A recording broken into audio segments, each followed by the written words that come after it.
Welcome to the King of Panna Cotta channel, where we explore all things Panna Cotta.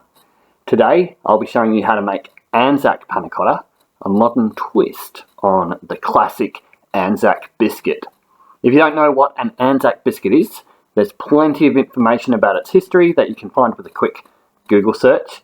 But now let's just say that this recipe features golden syrup, rolled oats and coconut, which as a panna cotta make for a unique, unusual dessert with some interesting flavours. So, you need to start with 3 cups of single cream over a medium heat.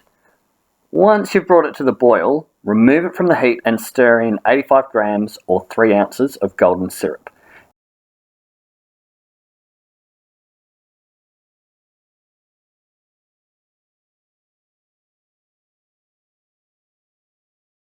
Now make sure you stir this through really well so that your cream is all one colour and consistency.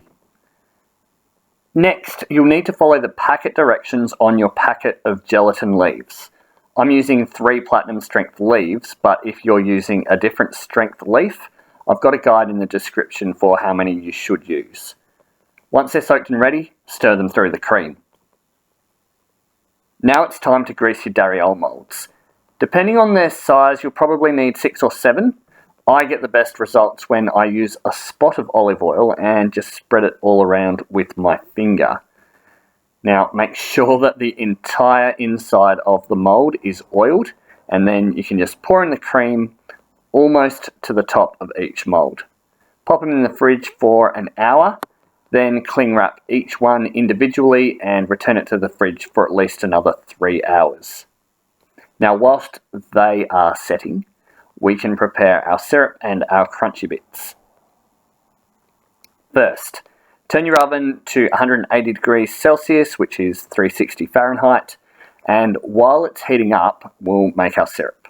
So we're going to pour 1/4 cup of black tea into a small saucepan, along with 40 grams or 1.5 ounces of golden syrup.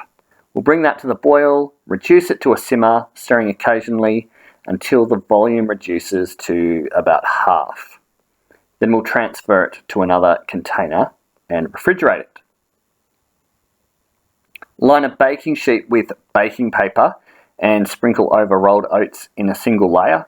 Whack them in the oven to brown. It should take about 5 minutes to get some nice colour into them, but watch them regularly to make sure they don't burn. Now repeat this process for the coconut flakes, but it'll only take 1 or 2 minutes for them to be ready, so don't take your eyes off them. Alright, now we're ready to serve.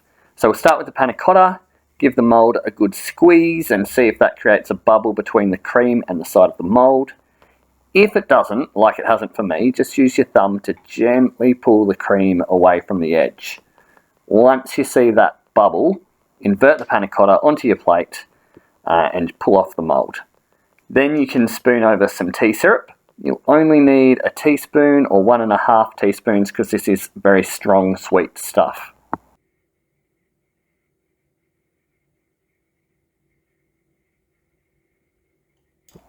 Finally, sprinkle over some toasted oats and coconut and you've got an ANZAC themed panna cotta. Now I've gone a bit overboard with the oats, so you might like to add some fruit for a bit of extra moisture. And I would recommend some tinned peach, a couple of slices, to go really nicely with the flavours you've got here.